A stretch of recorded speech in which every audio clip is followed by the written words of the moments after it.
Hello friends, स्वागत है आप सभी का आपके अपने यूट्यूब चैनल स्टडी सेशन पर। तो फ्रेंड्स, आज अपन बड़े ही महत्वपूर्ण topic after 10th government jobs के विषय में चर्चा करने वाला है। ये एक बहुत महत्वपूर्ण टॉपिक है। इसकी प्रेरणा मुझे अपने ही एक छात्र के द्वारा, ऑनलाइन छात्र के द्वारा मिली है। उन्होंने मुझसे पूछा कि सर, अभी मेरे बहुत अच्छे मार्क्स आए और मैं चाहता हूँ कि आगे आप मुझे प्रोत्साहित कीजिए, मुझे मार्ग दिखाइए कि मैं क्या कर सकता हूँ।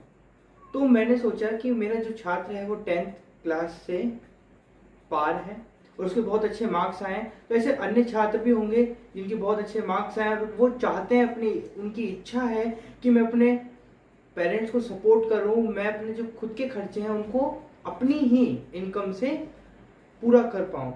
तो ऐसे बहुत सारे छात्र हैं। तो उनके लिए आज मैं बहुत इम्पोर्टेंट इंफॉर्मेशन लाया हूँ, बहुत इम्पोर्टेंट चीज़ें लाया हूँ जिसके माध्यम से आप अपनी इच्छाओं को पूरा कर सकते हैं, अपने परिवार को पोषित कर सकते हैं। हाँ, मैं आज बात करने वाला हूँ आफ्टर 10th गवर्नमेंट जॉब्स की। आज के समाज में गवर्नमेंट जॉब का होना बहुत बड़ा माना जाता है। अगर आपके पास गवर्नमेंट जॉब्स हैं तो आपको एक बहुत अच्छा व्यक्ति माना जाता है और बहुत बेनिफिट्स भी आपको गवर्नमेंट जॉब से मिलते हैं। ज्ञान के अभाव में हम कभी कभार गवर्नमेंट जॉब्स को हवा बना देते हैं कि ये गवर्नमेंट जॉब्स 10th पास के लिए नहीं हो सकती, 12th के लिए नहीं हो सकती, इसके लिए तो बहुत ज़्यादा पढ़ाई करनी पड़ती है, तब जाकर गवर्नमेंट जॉब मिलती है। नहीं नहीं नहीं, ये सारी धारणाएं गलत हैं। आज अपन इन सभी धारणाओं को अलग रखेंगे और आज अपन बात करेंगे आफ्टर 10th गवर्नमेंट जॉब्स की। ठीक है, कि आपने 10th क्लास यदि अच्छे नंबर से पास करिए, ये कोई बात नहीं, आपने अच्छे नंबर से पास नहीं करिए, 40, 45, 50% भी यदि आपके आइए तो भी आप गवर्नमेंट जॉब्स में अप्लाई कर सकते हैं और गवर्नमेंट जॉब्स को अगर आपकी अच्छी मेहनत है तो उसको पा सकते हैं और अच्छा एक पैकेज आपके पास आ सकता है।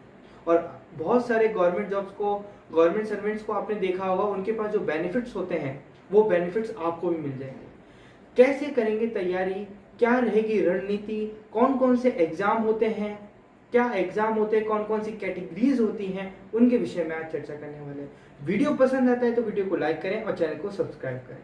ठीक है, और आज की वीडियो में ये वाली जो कैटेगरी की वीडियो है वो मैं दो डालूंगा। एक ये वाली वीडियो जो आप देख रहे हैं और दूसरी मैं डालूंगा डिफेंस के ऊपर। जैसे कि आपको अपनी स्क्रीन पे दिख रहा है, स्क्रीन पर नजर डालिए, आफ्टर 10th गवर्नमेंट जॉब्स। ठीक है, आफ्टर 10th गवर्नमेंट जॉब्स के विषय में अपन चर्चा कर रहे होंगे आज की सेशन में।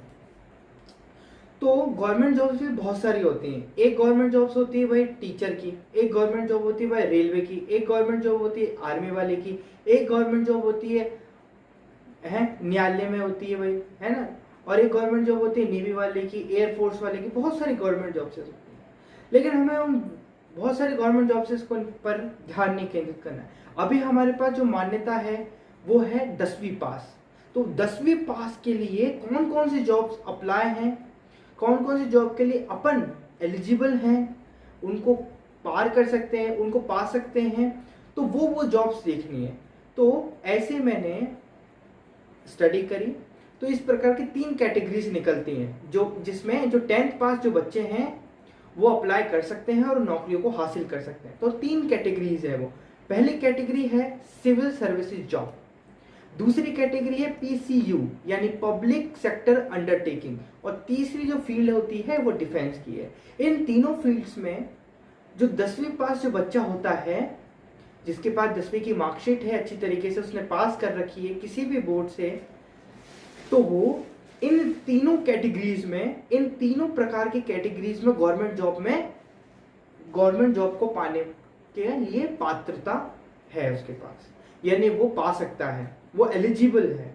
ठीक है, सिविल सर्विसेज जॉब, पीसीयू और डिफेंस। आज अपन इस वीडियो में जो सिविल सर्विसेज जॉब है उसके बारे में बात करेंगे कि सिविल सर्विसेज जॉब क्या होती है। पूरा डिटेल से अपन इस चीज को समझने वाले हैं, हर एक बात को समझेंगे। यदि आपने इस वीडियो को लास्ट तक देखा तो सही बता रहा हूं, आगामी जो इसके फॉर्म्स निकलेंगे अगर आप उसमें भरेंगे तो आपके लिए बहुत बेनिफिट होगा और आप गवर्नमेंट जॉब को हासिल कर पाएंगे। बात कर रहे होंगे सिविल सर्विसेज जॉब यानी कि प्रशासनिक सेवा की नौकरियां।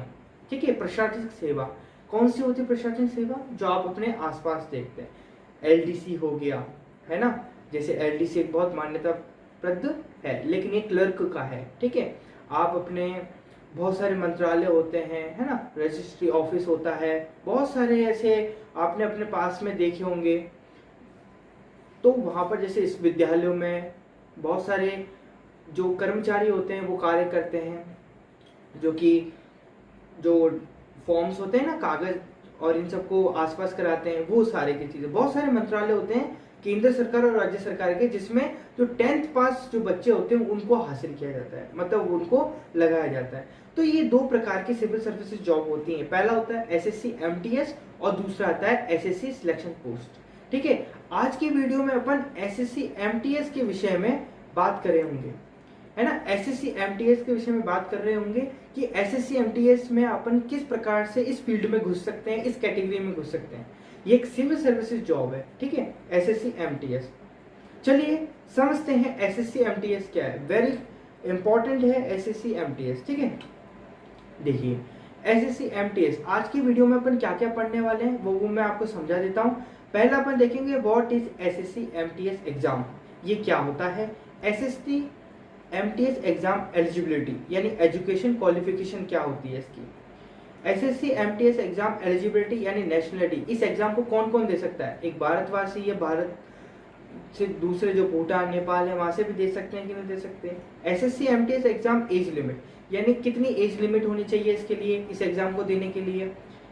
एसएससी एमटीएस एग्जाम सिलेबस, अगर आपने अपना मन बना लिया है कि अब मैं इसको दूंगा एसएससी एमटीएस एग्जाम को, क्योंकि आपका मन अभी बन जाएगा। पूछो क्यों? जब मैं आपको बताऊंगा what is SSC MTS exam, क्योंकि अभी मैं ये मान के चल रहा हूँ कि आपको ये नहीं पता कि एसएससी एमटीएस है क्या, ठीक है। ये आपको बहुत भारी वर्ड लग रहा होगा। इस भारी वर्ड को अपन सरल करेंगे बहुत अच्छी तरीके से कि एसएससी एमटीएस होता क्या है। ये जब आप पता लगा लेंगे ना तो आपके अंदर एक रुचि पैदा होगी कि हाँ ये नौकरी तो बहुत अच्छी है, मुझे इसके लिए अप्लाई करना चाहिए। तो आपने अप्लाई भी कर लिया, है ना। आपकी एजुकेशन क्वालिफिकेशन भी आपको ये करने के लिए मंजूरी देती है। लेकिन बात आती है सिलेबस की, क्या पढ़ना क्या होगा। तो क्या पढ़ना होगा, कौन कौन से टॉपिक पढ़ने होंगे, उसके विषय में भी चर्चा करेंगे। आज पूरी डिटेल एसएससी एमटीएस के ऊपर होने वाली है कि इसके क्या है, एसएससी एमटीएस एजुकेशन क्वालिफिकेशन क्या है, नेशनलिटी क्या है, एज लिमिट क्या है, सिलेबस क्या है, अप्लाई कैसे कर सकते हैं, ठीक है। एप्लीकेशन फी कितनी है, यानी अपन चाहते हैं कि अपन इसका फॉर्म भरें तो कितना पैसा देना पड़ेगा, ठीक है। पोस्ट डिटेल देखेंगे कि आपकी कौन सी पोस्ट, कौन कौन सी पोस्टों पर आपको लगाया जाएगा। आपने मान लीजिए आपने एसएससी एमटीएस एग्जाम दिया और आपके अच्छे नंबर आए और आप उसमें उत्तीर्ण हो गए, तो आपको कौन कौन सी पोस्ट अलॉट की जाएंगी, कौन कौन सी पोस्टें दी जाएंगी, उस पर चर्चा करने वाले हैं। और कौन कौन से विभाग आते हैं एसएससी एमटीएस एग्जाम के अंतर्गत, कौन कौन से विभाग आते हैं, मतलब कौन कौन से सेक्शंस आते हैं, किस किस विभाग के अंदर आपको नौकरियां दी जाएगी, ठीक है, वो देखने वाले हैं। एसएससी एमटीएस जॉब प्रोफाइल यानी आपकी जॉब प्रोफाइल क्या होगी, आपको मतलब किस जॉब, मतलब एक होता है ना जैसे कि मैप बनाने वाला और ये वाला काम होता है, उसको अपन पटवारी कहते हैं। तो पटवारी एक पढ़ाने वाला होता है, उसको टीचर कहते हैं, गवर्नमेंट टीचर कहते हैं, जिसे अपन लेक्चरर, फर्स्ट ग्रेड टीचर भी कहते हैं, है ना।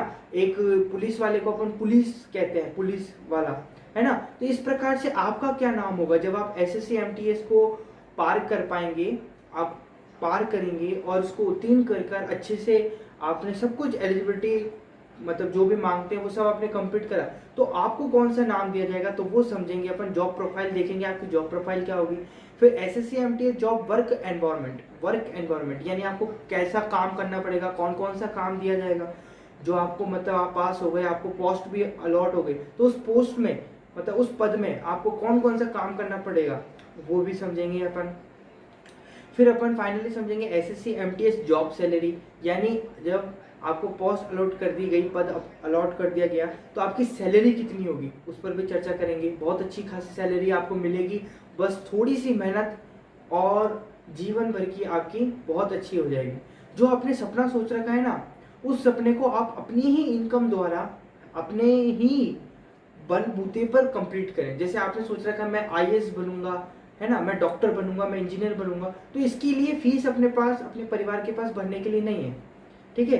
तो अपन को क्या करना पड़ेगा, अपन को एक ऐसा जुगाड़ ढूंढना पड़ेगा जिससे कि फीस भी कंप्लीट हो जाए और मेरे परिवार भी चल सके। तो ये आपके लिए एक सुनहरा मौका है। क्लास 10th वाले जितने भी बच्चे हैं, यानी क्लास 10th को पार कर लिया है जिन बच्चों ने, उनके लिए एक सुनहरा ऑफर है। क्या है? SSC MTS. इस एग्जाम को जरूर से देना। इसके विषय में मैं आज पूरी डिटेल से बात करूंगा। निसंदेह तौर पर हेडफोन डाल लीजिए, क्या फोन को हॉरिजॉन्टल मोड पर रख लीजिए और आराम से देखते चलिए मेरे साथ। हर एक बात को स्पष्ट करूंगा, हर एक बात को कोई भी डाउट नहीं रहेगा। और कोई डाउट हो तो कमेंट बॉक्स में आप निसंदेह तौर पर लिख सकते हैं। फिर अपन जॉब सैलरी की बात करेंगे कि जॉब सैलरी मतलब कितनी सैलरी मिलेगी भाई साहब अपन को। फिर अपन देखने वाले हैं क्या एसएससी एमटीएस क्लरिकल जॉब है, यानी क्लर्क की जॉब है, जैसे बाबू वाली जॉब होती है ना, वो वाली जॉब है या फिर दूसरी जॉब है, ये भी समझेंगे। बहुत बड़ा सवाल होता है जब आप ये सब आप बड़े लेवल पर जाओगे, जैसे अभी आप 10th हो तो आपको इसका महत्व नहीं पता, इस प्रश्न का महत्व नहीं पता। लेकिन जो बच्चे 12th पास हैं फिर भी एसएससी एमटीएस देना चाहते हैं, उनके लिए बड़ा प्रश्न होता है कि क्या एसएससी एमटीएस क्लरिकल जॉब है। तो ये इंपॉर्टेंट क्वेश्चन है ना। तो इन सारे 13 प्रकार के प्रश्नों पर अपन फुल डिटेल से चर्चा करेंगे। आप वीडियो में मेरे साथ बने रहें। शुरुआत करते हैं, what is SSC MTS exam. ठीक है, तो सबसे पहले बात करेंगे एसएससी एमटीएस एग्जाम क्या है। तो मैं पहले आपको बता दूं, एसएससी की फुल फॉर्म होती है स्टाफ सिलेक्शन कमेटी। ठीक है, ऐसी कमेटी जो कि स्टाफ को, जो स्टाफ होता है ना, उसको सिलेक्ट करती है। स्टाफ यानी कि जो काम करने वाले हैं आप, ठीक है। सिलेक्शन यानी चुनने वाले बहुत सारे लोग हैं, उनमें से स्टाफ को चुन लेंगे कौन? एक कमेटी। तो ये कमेटी है। एमटीएस क्या होता है? एमटीएस की फुल फॉर्म होती है मल्टीटास्किंग सर्विस, है ना। बहुत सारी इसमें जॉब्स पाई जाती हैं, वो मैं आपको बताऊंगा। तो सबसे पहले समझते हैं एसएससी एमटीएस क्या है। एसएससी एमटीएस एग्जाम एसएससी द्वारा आयोजित महत्वपूर्ण परीक्षाओं में से एक है, जो प्रत्येक वर्ष भारत सरकार के विभिन्न मंत्रालयों, विभागों एवं संगठनों में ग्रुप सी यानी नॉन क्लरिकल के खाली पदों को भरने के लिए आयोजित की जाती है। यानी एसएससी एमटीएस एग्जाम कौन कंडक्ट करवाता है, यानी इस एग्जाम को कौन लेता है? एसएससी लेता है। एसएससी की फुल फॉर्म क्या होती है? सर्विस सिलेक्शन स्टाफ, यानी वो कमीशन, वो कमेटी जो स्टाफ को कंडक्ट करवाती है। ठीक है, तो ये महत्वपूर्ण परीक्षाओं में से एक है, जो प्रत्येक वर्ष भारत सरकार के विभिन्न मंत्रालयों, बहुत सारे भारत सरकार के विभिन्न मंत्रालय हैं, विभाग हैं, संगठन है, उसमें ग्रुप सी, इसका ग्रेड क्या है? ग्रुप सी ग्रुप की है। ठीक है, नॉन क्लरिकल है, खाली पदों के भरने आयोजित होती है। यह परीक्षा उन छात्रों के लिए खास तौर पर आयोजित की जाती है जो 10वीं कक्षा, ध्यान से तक देखना, 10वीं कक्षा पास करके सरकारी नौकरी प्राप्त करना चाहते हैं, है ना। खास तौर पर किन बच्चों के लिए? जो कि 10वीं पास कर चुके हैं और वो चाहते हैं कि मुझे गवर्नमेंट नौकरी मिले। तो सरकार ने उनके लिए प्रावधान क्या है कि विभिन्न इसमें स्टाफ के तौर पर आप क्या कर सकते हैं? नियुक्त हो सकते हैं, और आपका जो ग्रेड होगा वो होगा ग्रुप सी। ठीक है, तो एसएससी एमटीएस तो आप समझ ही गए होंगे। एसएससी एमटीएस एक एग्जाम है जो कि एसएससी द्वारा करवाया जाता है। ठीक है, सिविल सर्विसेज, अपन सिविल सर्विसेज जॉब की बात करें ना, तो सिविल सर्विसेज जॉब को पाने के लिए, जैसे सिविल सर्विसेज जॉब को पाने के लिए बहुत से सिविल सर्विस जॉब आपने सुना होगा, आईएएस, आरएस, है ना, ये बड़ी बड़ी जॉब्स हैं, ये यूपीएससी कंडक्ट करवाता है। यूपीएससी जो होता है वो कंडक्ट करवाता है। इसी प्रकार से जो एसएससी एमटीएस, एसएससी सीएचएसएल, इस प्रकार के जितने भी एग्जाम होते हैं वो करवाता है एसएससी। जैसे यूपीएससी वैसे एसएससी, है ना, वो करवाता है। रेलवे के जो होते हैं, रेलवे में यदि आपको group A B C D में जाना है तो वो कौन कंडक्ट करवाता है? आरआरबी करवाता है। ठीक है, रेलवे रिक्रूटमेंट बोर्ड ये होता है, आरआरबी करवाता है। उसी प्रकार से सिविल सर्विसेज में यदि आपको जाना है, प्रशासनिक सेवा के क्षेत्र में यदि आपको जाना है, गवर्नमेंट जॉब पानी है प्रशासनिक सेवा में, तो वहाँ की जो एग्जाम लेते हैं, यानी आपको कुछ ना कुछ तो एग्जाम देना पड़ेगा ना भाई। ऐसे थोड़ी ना अपन किसी भी गवर्नमेंट जॉब में जा सकते हैं। उसका एक बोर्ड होता है जो कि उसका एग्जाम लेता है और वो आपको निर्धारित करता है आपके मार्क्स के डिपेंड पर या आपके परसेंटेज के डिपेंड पर कि आपकी एग्जाम में कितनी परसेंटेज आई है, कितने मार्क्स हैं, उसके हिसाब से आपको जॉब अलॉट की जाती है, पोस्ट अलॉट की जाती है। ठीक है, इसी प्रकार से एसएससी जो है वो एसएससी एमटीएस एग्जाम नामक एक एग्जाम करवाता है जो कि 10वीं पास बच्चों के लिए होता है। ठीक है, अब समझते हैं एसएससी एमटीएस एग्जाम एलिजिबिलिटी, यानी एसएससी एमटीएस एग्जाम को देने के लिए आपकी एजुकेशन क्वालिफिकेशन क्या होनी चाहिए। तो जैसा कि मैंने आपको बता दिया, यह परीक्षा महत्वपूर्ण रूप से 10वीं कक्षा पास विद्यार्थियों के लिए आयोजित की जाती है। मतलब कि इस परीक्षा में आवेदन करने के लिए आवेदक यानी आपका किसी मान्यता प्राप्त बोर्ड या संस्था से 10वीं कक्षा यानी मैट्रिकुलेशन या इसके समांतर किसी परीक्षा को उत्तीर्ण किया होना चाहिए। वेरी गुड, हमने सबने क्या कर रखी, 10वीं पास कर रखी है, आराम से हम इसका एग्जाम देकर आ सकते हैं। तो एजुकेशन क्वालिफिकेशन के विषय में बात क्लियर हुई। एसएससी एमटीएस एग्जाम क्या होता है, इसके बारे में जितने भी भ्रम था वो कंप्लीट हुआ। अब आगे बढ़ते हैं, 2 प्रश्न कंप्लीट हो गए, 13 प्रश्नों में से 2 प्रश्न कंप्लीट हो गए। अब बढ़ते हैं नेक्स्ट प्रश्न पर। नेक्स्ट प्रश्न है अपना SSC MTS exam eligibility nationality, यानी कि किस मतलब नेशनलिटी मतलब राष्ट्रीयता होता है, मतलब कौन कौन इस एग्जाम को दे सकता है। तो लिख रखा है एसएससी एमटीएस एग्जाम में आवेदन करने के लिए आवेदक को भारत का नागरिक होना चाहिए। मस्ट क्या है, भारत का नागरिक होना चाहिए, जो कि हम सब हैं। अगर आप भारतीय नागरिक नहीं हैं फिर भी आप एसएससी एमटीएस एग्जाम के लिए आवेदन कर सकते हैं, अगर आप नीचे बताए हुए किसी एक श्रेणी में आते हैं। तो मान लीजिए आप भारत के वासी नहीं हैं, फिर भी आप एसएससी एमटीएस एग्जाम देना चाहते हैं, तो आप ये जो जितने भी कैटेगरी हैं उनको पढ़ सकते हैं। भूटान या नेपाल के नागरिक हों, तिब्बती शरणार्थी जो कि 1 जनवरी से लेकर 1962 से पहले भारत में स्थायी रूप से रहने के इरादे से भारत आए थे, भारतीय मूल के व्यक्ति जो पाकिस्तान, श्रीलंका, बर्मा, केन्या के पूर्वी अफ्रीका देशों, तंजानिया के संयुक्त गणराज्य, युगांडा, जाम्बिया, जायरे, इथोपिया, मलावी और वियतनाम के स्थायी रूप से प्रवास कर चुके भारत में बसने के लिए, ठीक है। मतलब ये सारे लोग भी क्या कर सकते हैं, एसएससी एमटीएस एग्जाम को दे सकते हैं। तो इन पर अपन को नहीं जाना है, अपन तो भारतवासी हैं, अपन तो आराम से दे सकते हैं, ठीक है। तो ये दूसरी नेशनलिटी की बात हुई कंप्लीट। 3 प्रश्न अपने कंप्लीट हुए, अब 10 प्रश्न बचते हैं महत्वपूर्ण। बात करते हैं SSC MTS exam age limit की, कि भाई कितनी एज होनी चाहिए। कहीं हमने 10वीं पास तो कर ली और हम एज लिमिट से पार हो गए तब हम नहीं दे सकते। एज लिमिट एक मुख्य कारक होता है सबके लिए, ठीक है। 10वीं पास आज के ज़माने में मैं सोचता हूँ सबने कर रखी है, लेकिन अपना जो एरिया है, कॉन्टेक्ट है, वो अपन स्टूडेंट्स का है ना। अभी मुझसे जितने भी बच्चे जुड़े हुए वो स्टूडेंट्स हैं, 18 साल के, 18 साल, 17 साल, 19 के, ऐसे बच्चे मेरे से जुड़े हुए हैं। तो उनके लिए तो ये स्वर्णिम अवसर है। क्या अवसर है कि आवेदक की यानी आपकी आयु 18 से 25 वर्ष के बीच में होनी चाहिए एसएससी एमटीएस एग्जाम में आवेदन करने के लिए। अगर आप एसएससी एमटीएस एग्जाम को में आवेदन करना चाहते हैं तो आपकी उम्र कितनी होनी चाहिए, 18 से 25 वर्ष होनी चाहिए, इसके मध्य होने चाहिए, ठीक है। तो मैं मानता हूं आपकी उम्र अभी 17 होगी, 18 होगी, है ना, तो आप फटाफट से भर पाएंगे, ठीक है। मैं आपको बताऊंगा कि आप कैसे भरेंगे। एप्लीकेशन फी में अपन जानेंगे कि किस प्रकार से एसएससी एमटीएस एग्जाम को भरें, एप्लीकेशन फॉर्म इसका भरें, इसके लिए अप्लाई करें, वो सब बातें मैं एक एक करके आपको बताने वाला हूँ।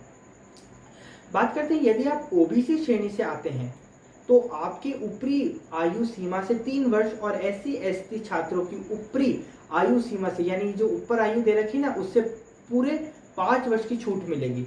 एससी एसटी वालों को तो 3 वर्ष की, और ओबीसी वालों को तो 3 वर्ष की, और एससी एसटी वालों को 5 वर्ष की। वहीं शारीरिक रूप से विकलांग यानी पीएच उम्मीदवारों के लिए ऊपरी आयु सीमा यानी 18 से 25 वर्ष से 10 वर्ष की आयु की छूट दी जाएगी।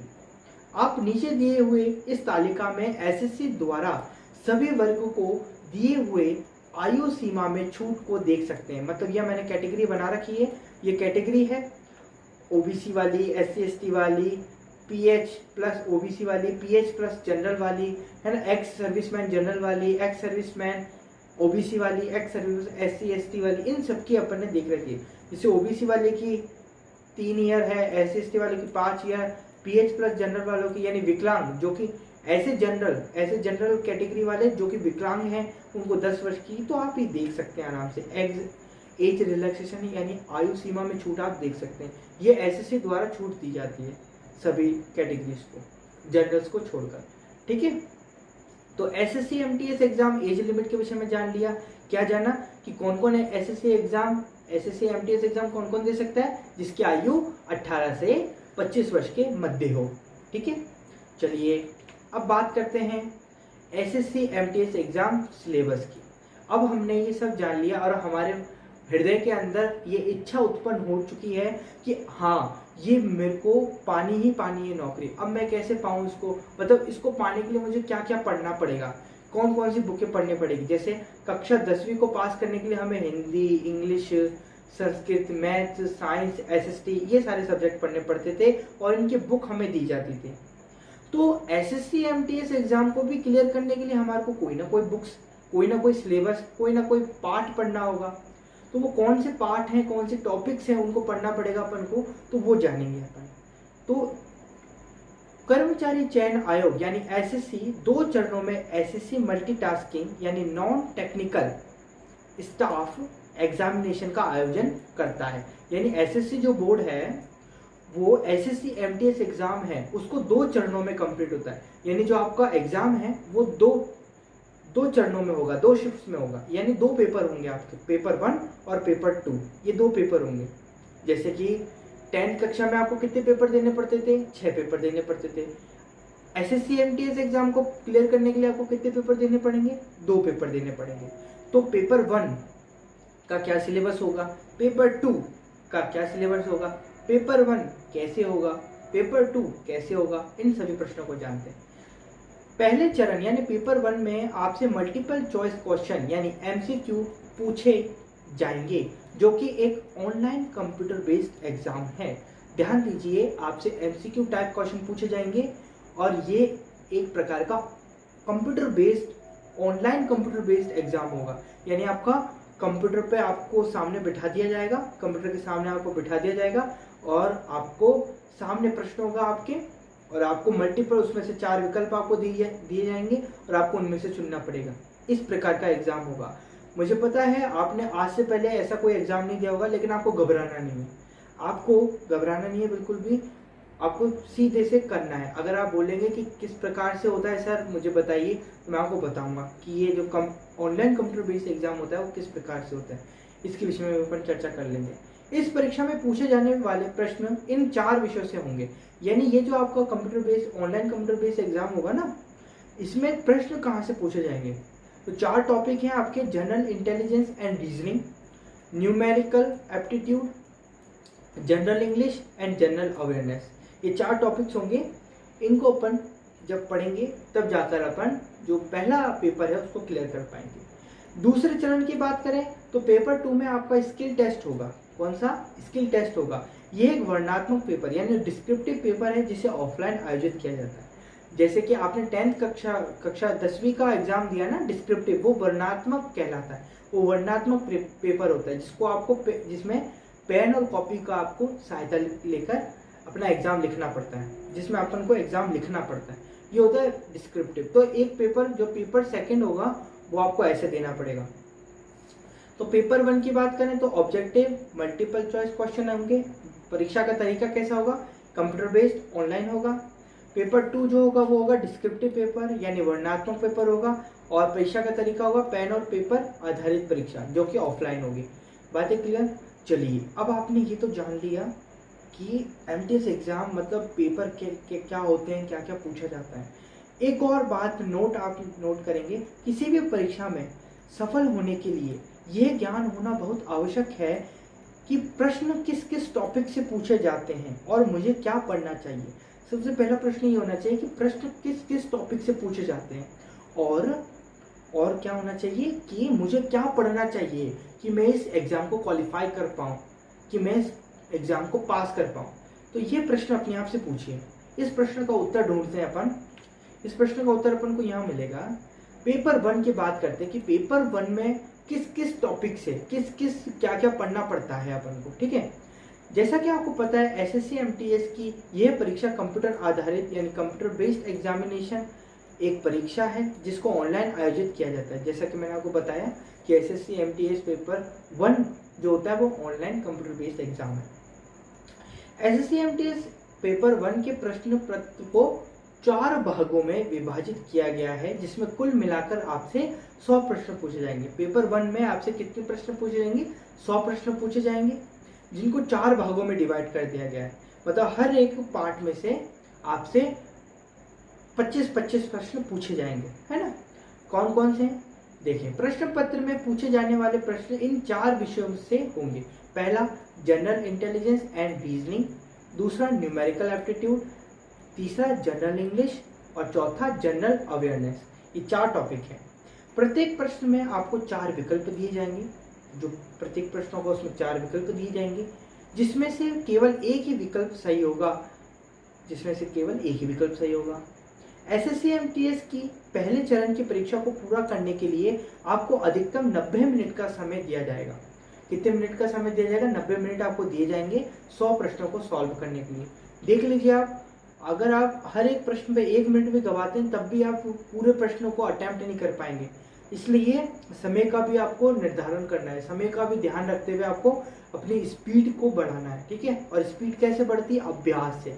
जितना अभ्यास आप करेंगे, जितने प्रैक्टिस करेंगे आप SSC-MTS जो पेपर होते हैं, पुराने पेपर होते हैं, मॉडल पेपर्स होते हैं, उनको सॉल्व करने की कोशिश करेंगे, उनका प्रैक्टिस करेंगे, तो आप निसंदेह तौर पर 90 मिनट में पूरे के पूरे 100 क्वेश्चन कर पाएंगे। आगे बात करते हैं PWD जो होते हैं श्रेणी के, उससे संबंधित उम्मीदवारों के लिए 120 मिनट यानी कि 2 घंटे का समय आवंटित किया जाता है। जहां पर नॉर्मल व्यक्तियों को 90 मिनट, वहीं 2 घंटे का समय आपको यानी 120 मिनट आपको PWD वालों को दिए जाते हैं। बात क्लियर? चलिए अब बात करते हैं विषयों की।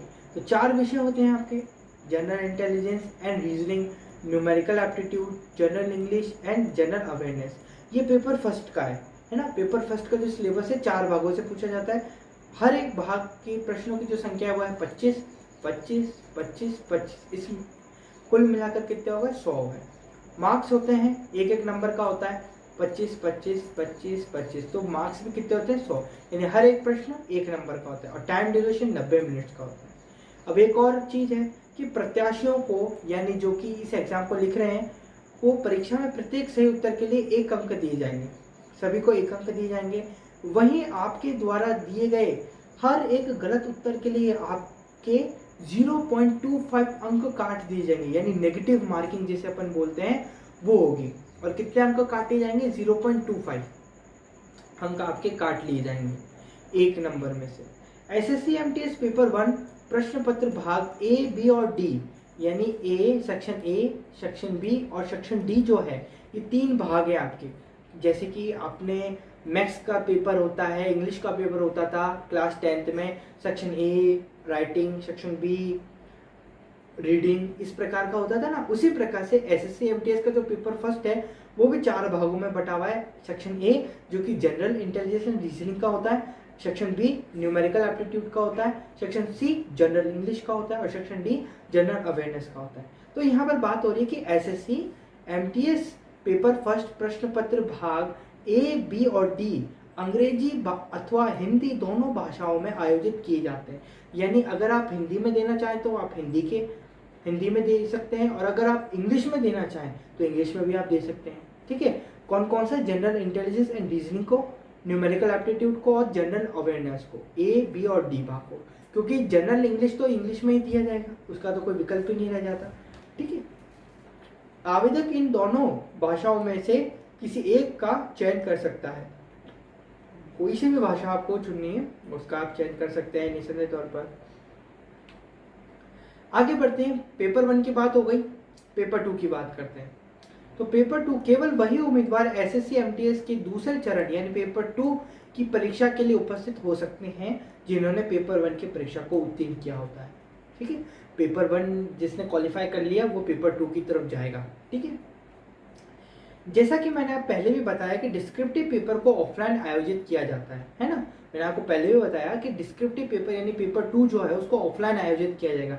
जैसे कि आपके सेंटर लगते थे उसी प्रकार से आपके सेंटर लगेंगे। मतलब कि आपको इस परीक्षा को पूरा करने के लिए पेन और पेपर का उपयोग करना होता है, जैसा कि आपने अपने स्कूल बोर्ड की परीक्षाओं को दिया है। जैसे कि मैंने आपको बताया, डिस्क्रिप्टिव पेपर में आपको एक निबंध और एक पत्र लिखने के लिए दिया जाएगा। या तो आप निबंध लिखें यानी ऐसे लिखें, या फिर एक पत्र लिखें, या फिर एक लेटर लिखें। ये 2 में से आप एक को चुनना है। SSC-MTS डिस्क्रिप्टिव पेपर 50 अंक का होगा। पेपर 1 100 अंकों का और पेपर 2 50 अंकों का होगा, जिसे पूरा करने के लिए आपको कितने समय मिलेगा, 30 मिनट का समय दिया जाता है। वहीं शारीरिक रूप से विकलांग लोगों को कितना दिया जाएगा, 45 मिनट। यानी कि पेपर टू जो होगा आपका वो डिस्क्रिप्टिव पेपर होगा, टोटल मार्क्स होंगे 50 और कुल समय अवधि आपको दी जाएगी 30 मिनट की। बातें क्लियर हो रही है? धीरे धीरे समझते चलिए। अब यहाँ पर आपके लिए एक नोट है कि परीक्षा में आपको ऐसे और लेटर दोनों नहीं लिखने हैं। जैसा कि मैंने आपको पहले भी बताया कि पेपर 2 में यदि आप पेपर फर्स्ट को पास कर लेते हैं तो पेपर 2 में आपको लेटर और ऐसे यानी निबंध और पत्र इन दोनों को नहीं लिखना है। दोनों दिए जाएंगे आपको पेपर में, लेकिन इन दोनों में से आपको एक को चयन करना है। आप या तो ऐसे लिख सकते हैं या फिर आप लेटर लिखने का चयन कर सकते हैं। आपको कोई एक ही चीज लिखनी है, यानी एक ही आप लिख सकते हैं। एसएससी एमटीएस का पेपर 2 एक क्वालिफाइंग नेचर का एग्जाम है, यानी इसको क्वालिफाई करना है आपको। इस परीक्षा में पास होने के लिए आपको कम से कम 33% अंक प्राप्त करने हैं। 33% यदि आप अंक आपके आते हैं, कितने में से, 50 में से, तभी जाकर आप इसको क्वालिफाई कर पाएंगे। ठीक है। हालांकि डिस्क्रिप्टिव पेपर का न्यूनतम क्वालिफाइंग अंक 33% है, पर ये ज़्यादा भी हो सकता है। कट ऑफ निर्भर करता है ना, कट ऑफ पर निर्भर करता है कि 33% ही। और ये कट ऑफ किस पर निर्भर करती है कि परीक्षा में आवेदन करे छात्रों की संख्या के ऊपर और वह छात्र किस राज्य से हैं इस पर। कि होता है ना भाई, अब इतनी सरल जॉब है एसएससी एमटीएस एग्जाम, तो अभी मेरी वीडियो बहुत सारे लोग देखेंगे तो बहुत सारे आवेदक होंगे, तो ये बहुत सारी संख्या होती है, तो कट ऑफ क्या कर दी जाती है, ज़्यादा की कर दी जाती है। तो इसी प्रकार से जो डिस्क्रिप्टिव पेपर होता है यानी पेपर 2 होता है, उसकी भी 33% से बढ़ाकर 40 या और ज़्यादा कर दी जाती है ना। तो ये डिपेंड करता है संख्या पर, आवेदकों की संख्या पर, और दूसरा किस राज्य के हैं उस पर। बातें क्लियर? चलिए, तो अब अपन मेन मुद्दे पर आते हैं कि एसएससी एमटीएस एग्जाम सिलेबस क्या है। मैंने आपको मोटे मोटे तौर पर पेपर 1 का बताया कि पेपर 1 का जो सिलेबस है, पेपर 1 जो होता है वो 100 मार्क्स का होता है, और 100 मार्क्स जो होते हैं वो 4 भागों में डिवाइडेड होते हैं। पहला जनरल एंड रीजनिंग का, जनरल इंटेलिजेंस एंड रीजनिंग का, दूसरा न्यूमेरिकल एप्टीट्यूड का, तीसरा जो होता है आपके वो होता है, तीसरा आपके वही जनरल इंटेलिजेंस एप्टीट्यूड, और ये सारे जितने कि 4 प्रकार के, जनरल इंग्लिश, ठीक है, जनरल इंग्लिश और जनरल अवेयरनेस, ये 4 प्रकार के टॉपिक होते हैं आपके, जिनको आप देकर कर सकते हैं। लेकिन मुद्दे की बात ये है कि सर मुझे बताइए कि पेपर 1 जो general awareness, general intelligence and reasoning है, इसमें से टॉपिक कौन कौन से हैं, तो इसके विषय में अपन चर्चा करने वाले हैं। लिखा है मेरे पास, आपको एसएससी एमटीएस परीक्षा के सभी विषयों के बारे में एसएससी एमटीएस एग्जाम पैटर्न के सेक्शन में मालूम चल ही गया होगा। जैसे मैंने आपको पहले बताया, उसके सेक्शन में मालूम चल ही गया होगा कि एग्जाम का पैटर्न क्या है, एग्जाम क्या है। अब हम एसएससी एमटीएस एग्जाम के उन सभी विषयों के बारे में डिटेल में जानेंगे और पता लगाएंगे कि प्रश्न किस किस टॉपिक से पूछे जाते हैं, है ना। अब अपन ये पता चलाने वाले, तो चलिए जानते हैं SSC MTS exam syllabus in Hindi में, है ना, कि हिंदी में एसएससी एमटीएस एग्जाम का जो सिलेबस है वो क्या है।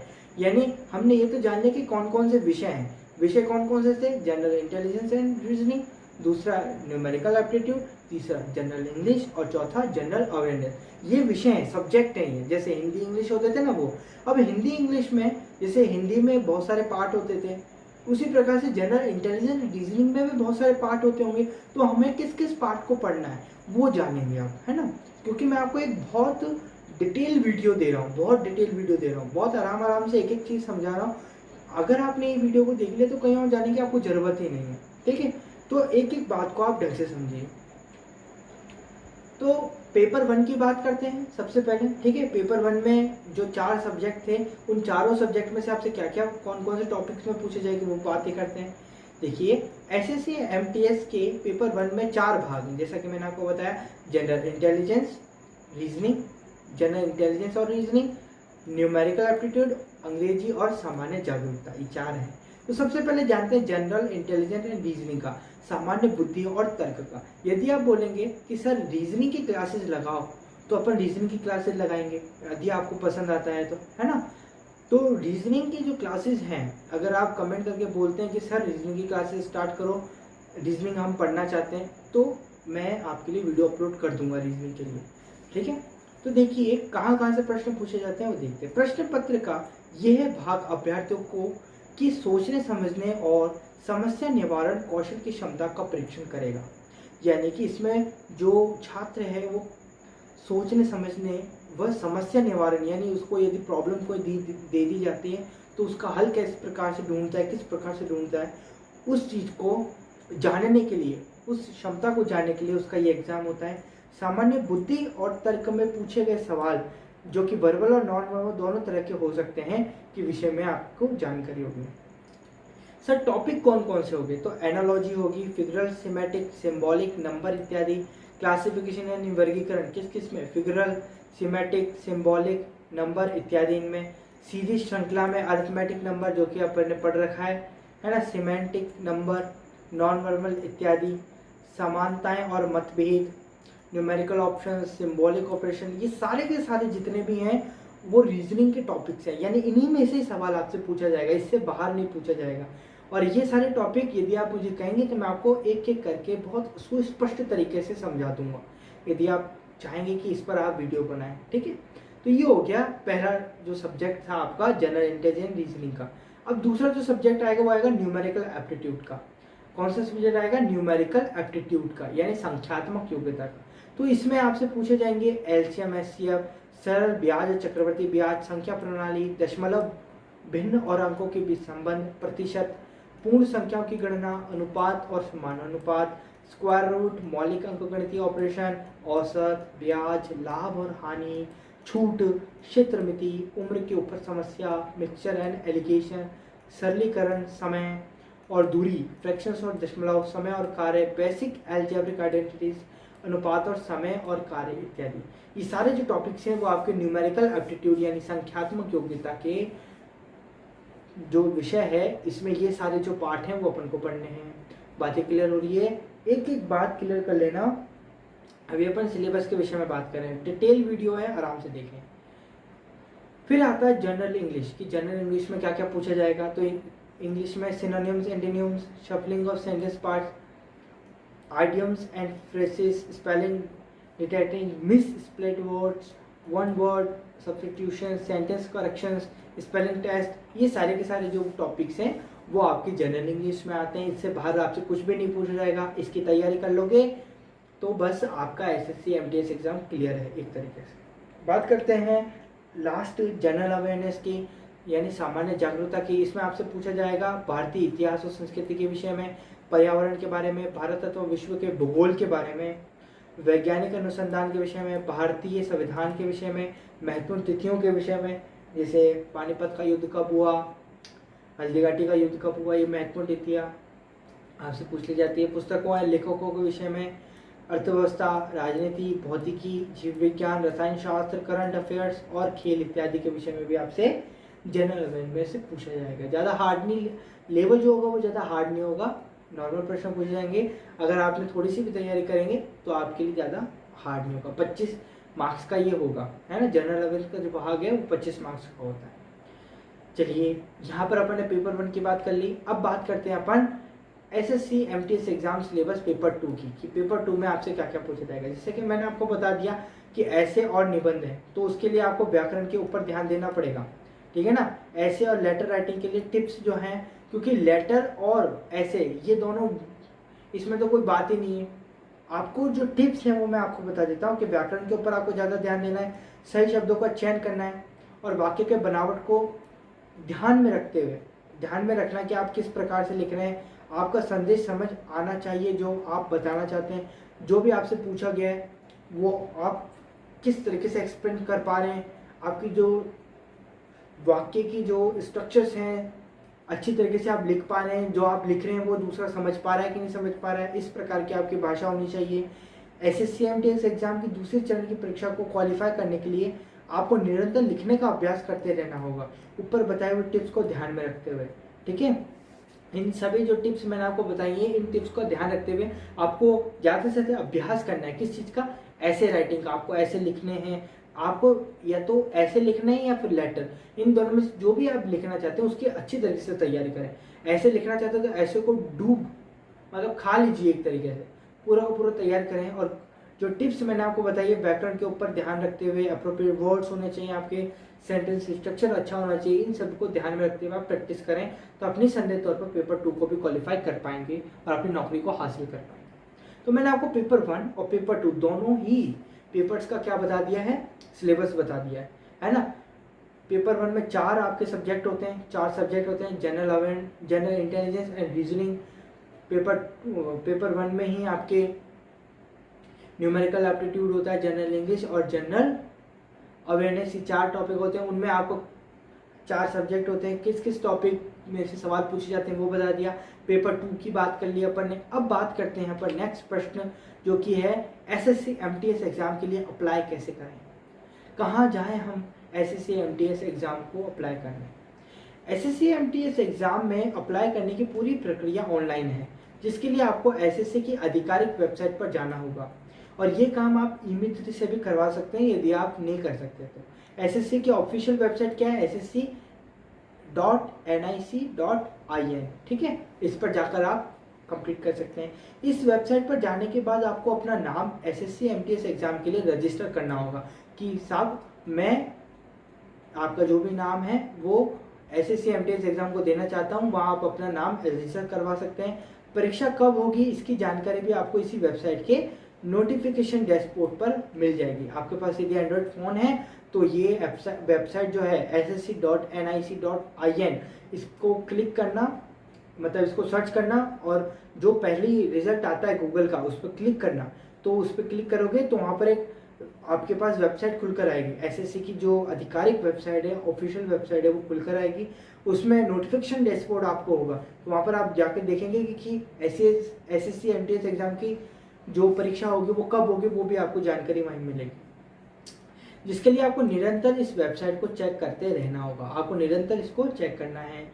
एसएससी के एनुअल एग्जामिनेशन कैलेंडर के हिसाब से अगर अपन देखें तो एसएससी एमटीएस एग्जाम की नोटिफिकेशन नवंबर के महीने में आती है, यानी कि अभी अपने पास 2 महीने और हैं। अभी अगस्त चल रहा है, अगस्त, सितंबर, अक्टूबर, है ना, और फिर नवंबर, यानी 2 महीने बाद आपकी नोटिफिकेशन जारी होगी एसएससी एमटीएस एग्जाम की। और मैं चाहता हूं कि मेरे यहाँ से जो भी ये वीडियो देख रहा है वो सबके सब एसएससी एमटीएस एग्जाम में फॉर्म भरें, एसएससी एमटीएस एग्जाम का फॉर्म भरें और मुझे बताएं कि किस किसने भरा एग्जाम का फॉर्म, ठीक है। मैं अभी बताऊंगा इसकी फॉर्म फी क्या होती है ना, और किस प्रकार का इसका क्या रहता है, और ये आप ई-मित्र के पास जाकर भी करवा सकते हैं। और इसके बाद आप अपना नाम परीक्षा में बैठने के लिए ऑनलाइन रजिस्टर कर सकते हैं। ई-मित्र के पास जाएंगे, आप बोलेंगे उसको सर मुझे एसएससी एमटीएस एग्जाम का फॉर्म भरना है, आप भर दीजिए, तो वो जो आपसे पूछे वो आपको भरना है, जवाब देना है और वो आपका फॉर्म भर देगा।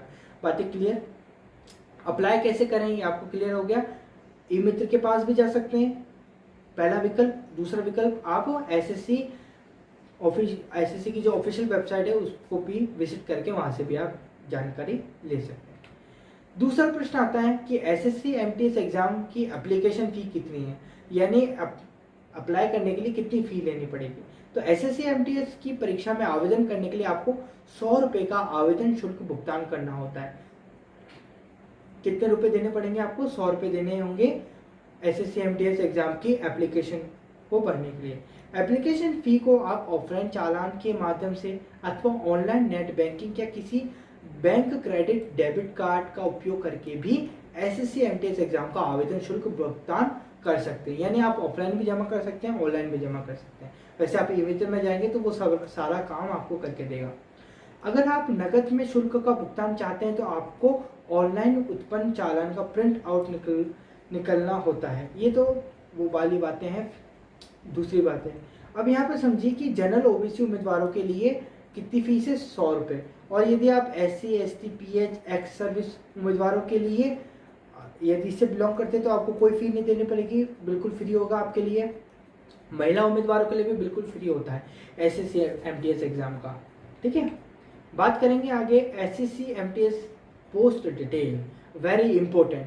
मान लीजिए आपने इसका फॉर्म भरा, आपने एग्जाम दिया और सब आपका क्लियर हो गया। अब क्लियर होने के बाद आपको कौन कौन से पदों पर आपको नियोजित किया जाएगा, नियुक्त किया जाएगा, वो देख लीजिए। ये उन पदों के नाम हैं जो आपको SSC MTS एग्जाम उत्तीर्ण करने के बाद मिलेंगे, जिनके लिए आपको भर्ती किया जाएगा, यानी आपको भर्ती किया जाएगा जिनमें पहला है चपरासी, जिसे अपन पियोन कहते हैं, दफ्तरी, जूनियर गेस्टनर ऑपरेटर, अच्छा JGO है ना, जूनियर गेस्टेनर ऑपरेटर। इसमें क्या करना पड़ता है, जैसे चपरासी में तो आपको पता होगा क्या करना पड़ता है, जो डॉक्यूमेंट्स होते हैं तो उसको इधर से उधर करना पड़ता है, दफ्तरी में भी यही काम होता है। जूनियर गेस्टेनर में ये एक नया है, इसमें क्या करना पड़ता है, एक मशीन होती है आपके पास, जैसे कि फोटोकॉपी की मशीन नहीं होती, डुप्लीकेटिंग मशीन, जिसका नाम, मशीन का क्या नाम है, गेस्ट टेनर। ये एक मशीन होती है, इसको ऑपरेटिंग करने का, यानी ऑपरेटर लिखा है ना, इसको चलाने का काम दिया जाता है आपको, ठीक है। जमादार का दिया जाता है, चौकीदार का दिया जाता है, माली यानी गार्डनर का दिया जाता है, सफाई वाला। ये जो आपके पद हैं SSC MTS को आप क्लियर करेंगे। तो ऊपर बताए हुए किसी एक पद के लिए कर्मचारी चयन आयोग यानी SSC आयोग आपका चयन करेगा। हालांकि 50% के लगभग अभ्यर्थियों को पियोन के लिए चुना जाता है, ठीक है, पियोन के लिए आपको चुना जाता है। तो यह आपकी डिटेल रहेगी। आपको ये बिल्कुल शर्म आने की, कोई भी शर्म करने की बात नहीं कि मैं चपरासी बनूंगा, मेरे 10th में इतने ज़्यादा परसेंटेज आए, 97% आए, 98% आए, 80%, 85% आए, और मैं चपरासी की नौकरी करूंगा, दफ्तरी, जमादार, चौकीदार की करूंगा। तो आपको बिल्कुल शर्माने की बात नहीं है, गवर्नमेंट नौकरी है, और आपको ये देखना है कि मेरी फैमिली की स्थिति क्या है, उस हिसाब से आपको डिसीजन लेना है ना। जो नाक लगाते हैं जो बच्चे की ये चौकीदार है, चपरासी है, वो लोग आगे नहीं बढ़ पाते कभी भी, ठीक है। आपको हमेशा शुरुआत छोटे लेवल से ही करनी पड़ेगी, छोटे से कर आप बड़े बन पाएंगे। यदि आप फर्स्ट क्लास नहीं पढ़ते, अगर आप ABCD नहीं सीख पाते, तो आज इंग्लिश के आप बड़े बड़े सेंटेंस को पढ़ नहीं पाते, है ना। इसी प्रकार से जब तक आप ये जो छोटी छोटी जो पोस्ट होती हैं निकलती हैं, SSC MTS हो गई, SSC CHSL हो गई, ये जितनी भी छोटी छोटी पोस्ट होती हैं, इनमें यदि आप आवेदन नहीं करेंगे तो आप जो बड़ी पोस्ट है, आपका सपना है कि मैं डॉक्टर बनूं, इंजीनियर बनूं, IAS बनूं, RS बनूं, पटवार बनूं, तो आप उनको क्वालिफाई नहीं कर पाएंगे। आपको एक्सपीरियंस होना चाहिए, ठीक है। तो एक्सपीरियंस आपको यहाँ से मिलेगा। बातें क्लियर होगी। तो पोस्ट डिटेल आपको पता चल गई कि कौन कौन से पोस्ट पर आपकी भर्ती होगी, चपरासी, दफ्तरी, जूनियर गेस्टेनर ऑपरेटर, जमादार, चौकीदार, माली, सफाई वाला, ये सारे होंगे। बात करते हैं SSC MTS एग्जाम के अंतर्गत कौन कौन से विभाग आते हैं। अब आपने बोला सर आपने ये तो बता दी कि पियोन, चपरासी, सफाई वाला ये हैं, लेकिन ये अपन को कहाँ करने पड़ेगी, क्योंकि एक पियोन का काम, एक पियोन होता है जो कोर्ट में भी बैठता है, एक पियोन होता है जो विद्यालय में भी होता है, एक पियोन होता है जो रेलवे में भी काम करता है। तो हमारे को कौन सा दफ्तर दिया जाएगा, हमारे को कौन सा विभाग दिया जाएगा, तो ministry of home affairs, central board of indirect taxes and customs, Indian foreign services, national investigation agency, इन सभी पर, ये जितने भी आपको दे रखे हैं, इन सभी में आपको दिया जाएगा। ये वो हैं, देखिए मल्टीटास्किंग यानी MTS की जरूरत भारत सरकार के सभी कार्यालय व मंत्रालय को होती है ना। आप किसी भी विभाग में चले जाएं, मंत्रालय में चले जाएं, वहां पर आपको पियोन, चपरासी, सफाई वाला, हर जगह इनकी जरूरत होती है, MTS वालों की जरूरत होती है। तो यहाँ पर केवल उन्हीं विभागों एवं मंत्रालयों के बारे में बताया गया है जिसमें अधिकतर SSC MTS एग्जाम के एस्पिरेंट यानी जो SSC MTS एग्जाम को देने वाले जो बच्चे हैं जाना ज़्यादा पसंद करते हैं, यानी वो इसी विभाग में जाना पसंद करते हैं कि मुझे इसी विभाग में जाना, जैसे central ministry of home affairs में जाना मुझे ज़्यादा पसंद है, इंटेलिजेंस ब्यूरो में जाना पसंद है। तो ऐसा या मैंने लिख रखा है कि आपकी पोस्टिंग भारत सरकार के विभिन्न कार्यालयों एवं मंत्रालयों में से किसी एक में होगी, यानी इतने सारे में से बहुत सारे होते हैं मंत्रालय, उनमें से एक में होगी। आप किस विभाग के लिए चुने जाएंगे ये इस बात पर निर्भर करता है कि SSC MTS एग्जाम में आपके अंक कितने हैं, यानी आपके बहुत ज़्यादा अच्छे अंक हैं तो आपको एक बहुत अच्छे विभाग में भेज दिया जाएगा, यदि आपके नॉर्मल अंक हैं तो आपको नॉर्मल विभाग वाले में भेज दिया जाएगा। यदि बहुत यानी कम अंक आए हैं फिर भी आप पास हो गए हैं SSC MTS एग्जाम को, यानी आपने क्वालिफाई कर लिया, तो आपको उस प्रकार की जॉब दी जाएगी। परीक्षा में प्राप्त अंकों के आधार पर आपका चयन सरकार के विभिन्न मंत्रालयों में होगा कि आपको किस मंत्रालय में भेजा जाए, ठीक है। चलिए बात करते हैं आगे कि SSC MTS जॉब प्रोफाइल, क्या आपकी जॉब प्रोफाइल क्या होगी, आपका प्रोफेशन क्या होगा। तो यहाँ लिख रखा है ये कुछ निम्नलिखित महत्वपूर्ण कार्य हैं जिसके लिए कर्मचारी चयन आयोग यानी एसएससी एमटीएस एग्जाम का आयोजन करके अभ्यर्थियों का चयन करती है। यानी आपको काम क्या करना पड़ेगा उस बात में, जैसे कि अधिकतर आपका काम होगा विभाग के अंदर एक डिपार्टमेंट या अफसर से दूसरे डिपार्टमेंट तक फाइलों और कागजों को लाना और ले जाना, यानी ट्रांसमिट फाइल्स, मेंटेनिंग रिकॉर्ड्स, यानी कि आपको किताबों और फाइलों को विभिन्न खंडों में बनाकर रखना पड़ेगा, ये आपका कार्य होगा। सभी खंडों की साफ सफाई करनी होगी। नियमित कार्यालय के काम में सहायता प्रदान करना, जैसे कि डायरी, डिस्पैच, रिकॉर्ड आदि को बनाए रखना, दस्तावेजों की फोटोकॉपी करना, फैक्स भेजना, डाक पहुंचाना, ये सारे कार्य होंगे आपके। जैसे कि आपने अगर आप गवर्नमेंट स्कूल में पढ़ते हैं तो वहाँ पर आपके चपरासी होते हैं, पियोन होते हैं, वो ये काम करते हैं, है ना। सफाई वाला होता है, वो ये एसएससी एमटीएस एग्जाम को क्वालिफाई कर आगे बढ़ते हैं, ठीक है। ऑफिस में अफसरों को कंप्यूटर सहायता प्रदान करना, ऑफिसर की गाड़ियों को चलाना, जो ऑफिसर्स होते हैं बड़े बड़े उनकी गाड़ियों को चलाना। आपको किसी अफसर के काम से बैंक भी जाना पड़ सकता है। आपका काम ये भी सुनिश्चित करना होगा कि सभी कमरे समय पर खुले और बंद हो, है ना। आप जानते होंगे, अगर आप सरकारी स्कूल में पढ़ते हैं, गवर्नमेंट स्कूल में आप पढ़े हैं, तो आपको पता होगा कि सुबह सुबह बाईजी होती हैं, है ना, जो कि गवर्नमेंट द्वारा ही होती हैं। एक होता है प्राइवेट, तो प्राइवेट तो चलो स्कूल वाले लगाते हैं, लेकिन एक होता है गवर्नमेंट वाला जो कि एसएससी एमटीएस एग्जाम को क्लियर करके जाते हैं। उनको स्कूलों में भेजा जाता है, रेलवे ऑफिस में भेजा जाता है, तो अलग अलग मंत्रालय होते हैं उनमें भेजा जाता है। लॉन, है ना, पार्क, पौधों आदि का रखरखाव करना, किसी श्रेष्ठ व्यक्ति या प्राधिकार द्वारा सौंपे गए किसी अन्य कार्य को पूरा करना। यदि आपका जो ऑफिसर है आपको कोई अन्य कार्य देता है तो वो भी आपको करना पड़ता है। डिपार्टमेंट के भीतर गैर लिपिक कार्य को पूरा करना, डिपार्टमेंट के भीतर गैर लिपिक यानी जो लिखने का कार्य नहीं होता ना, उसके अलावा भी आपको कार्य करने पड़ते हैं। अगर आपने आईटीआई की शिक्षा प्राप्त की है तो आपको आईटीआई से संबंधित कार्य करने के लिए भी दिया जा सकता है। यदि आपने आईटीआई का डिप्लोमा ले रखा है तो आपको आईटीआई संबंधित कार्य भी दिया जा सकता है। बातें क्लियर हो रही है। जॉब प्रोफाइल को जान लिया कि आपको कौन कौन से काम करने पड़ेंगे, ठीक है। अब जान लेते हैं अपन थोड़ा जॉब एनवायरनमेंट के विषय में, कि यदि आपको जॉब अलॉट की गई तो आपका एनवायरनमेंट कैसा होगा, है ना, मतलब आपको किस प्रकार की आपको एनवायरनमेंट होगा वो जान लेते हैं। तो ऐसी एसएससी एमटीएस एग्जाम को उत्तीर्ण करने के बाद प्राप्त की हुई सरकारी नौकरी के पद पर काम करना कैसा होगा। इस पद पर आपके पास टेंशन नाम की कोई चीज नहीं होगी, बिल्कुल भी आपको टेंशन नहीं लेनी होगी। मतलब इस काम में तनाव नहीं होगा। आप टाइम से ऑफिस के लिए घर से जाएंगे और टाइम से ही घर वापस आ जाएंगे। आपको कोई अतिरिक्त घंटों तक काम नहीं करना पड़ेगा। यानी मतलब सुबह 8 बजे से लेकर शाम को 5, 4, 1 बजे तक, कोई जैसे स्कूल का समय होता है ना, उस प्रकार से इस प्रकार से आपका दफ्तर का भी होगा। तो यानी आपको ज़्यादा टाइम नहीं करना है, ज़्यादा टाइम की नौकरी नहीं होगी। त्योहारों पर आपको बोनस मिलेगा जो कि आपकी सैलरी से अलग होगा, यानी इसमें सैलरी अलग होगी।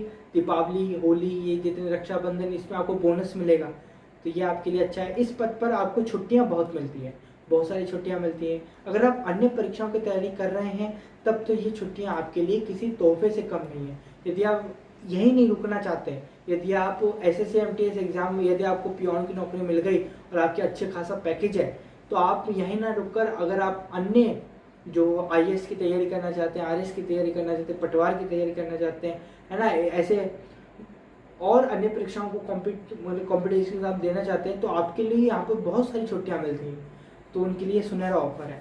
तो वर्क एनवायरनमेंट अपन ने जान लिया कि किस प्रकार से आपको बेनिफिट मिलता है। अब जान लेते हैं सैलरी कितनी मिलती है, कि जॉब सैलरी कितनी है। तो एसएससी एमटीएस कर्मचारियों की महीने की तनख्वाह इस बात पर निर्भर करती है कि उनकी पोस्टिंग किस स्थान में हो रही है।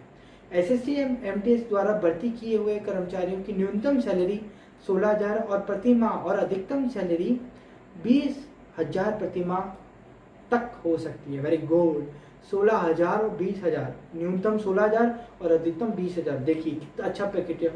और इसके अलावा आपको गवर्नमेंट की तरफ से बहुत सारे बेनिफिट भी दिए जाते हैं, ठीक है।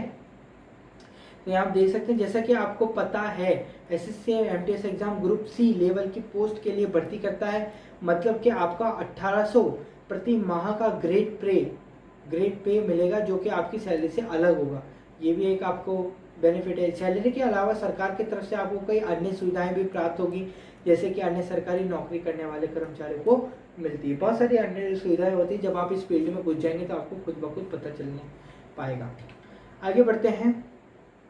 लास्ट क्वेश्चन था अपना, क्या एसएससी एमटीएस क्लरिकल जॉब है? तो बहुत से छात्रों के मन में ये दुविधा होती है, क्या एसएससी एमटीएस की जॉब क्लरिकल जॉब है? नहीं, सरकारी कार्यालयों में क्लर्क की पोस्ट के लिए एसएससी सीएचएसएल की परीक्षा आयोजित करता है।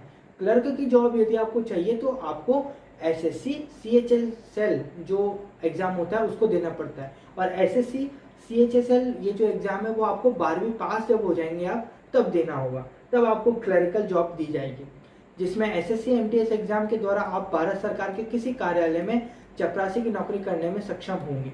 हालांकि कुछ वर्षों की नौकरी जैसे 4 से 5 साल करने के बाद आपका प्रमोशन एलडीसी के पद पर हो जाता है, जो कि एक क्लरिकल पद है। यदि आप क्लर्क हैं, आप पियोन हैं, आपने 4 से 5 साल आपने पोस्ट में बिता दिया, समय बिता दिया, आप पियोन की नौकरी कर रहे हैं, 4 से 5 साल आप हो गए, तो आपको एलडीसी के पोस्ट पे प्रमोशन कर दिया जाएगा। उसमें आपका एक एग्ज़ाम लिया जाता है जो इसमें आपको प्रमोशन कर दिया जाता है। तो ये थी आपको विभिन्न प्रकार की मैंने एसएससी एमटीएस के एग्ज़ाम के विषय में दिया कि आफ्टर 10th आप किस प्रकार से गवर्नमेंट जॉब को पा सकते हैं, और एक अच्छा विकल्प है आपके पास एसएससी एमटीएस, जिसके बारे में मैंने आपको बताया। ये एक एसएससी द्वारा आपको कराया जाता है। इसकी जो सैलरी है वो मैंने आपको बता दी, न्यूनतम 16,000, अधिकतम 21,000 रुपये है ना। जो फीस है वो एप्लीकेशन जो फीस है वो 100 रुपये है, और ऐसे एसटी ओबीसी वालों के लिए तो फ्री है, महिलाओं के लिए फ्री है ना। बहुत सी मैंने आपको एग्जाम पैटर्न बता दिया कि पेपर कैसा होता है। 2 पेपर होते हैं, पेपर 1 पेपर 2। पेपर 1 का जो सिलेबस है वो मैंने आपको बता दिया, पेपर 2 का जो सिलेबस है वो मैंने आपको बता दिया। पेपर 1 का जो एग्जाम पैटर्न है वो ऑनलाइन कंप्यूटर बेस्ड होता है, पेपर 2 का जो एग्जाम पैटर्न है वो होता है अपने लिखित डिस्क्रिप्टिव होता है। तो मैंने तमाम वो सारे प्रश्न जो आपको जानने के योग्य हैं, जो आपको जानने चाहिए, मस्त जानने चाहिए, वो सारे के सारे प्रश्न आपको बता दिया है। लगभग 1 घंटे की अपनी वीडियो है, इसमें मैंने बहुत विस्तृत तौर पर आपसे बातें करी हैं। अगर आपको वीडियो पसंद आता है तो वीडियो को लाइक करें, और अभी भी आपके हृदय में यदि कोई संदेह उत्पन्न होता है तो निसंदेह तौर पर आप उसको कमेंट बॉक्स में लिख सकते हैं। मैं आपकी जितनी सहायता हो सकती है उतनी करूँगा। आज की वीडियो में इतना ही। वीडियो अच्छा लगा हो तो वीडियो को लाइक करें और चैनल को सब्सक्राइब करें। धन्यवाद। God bless you.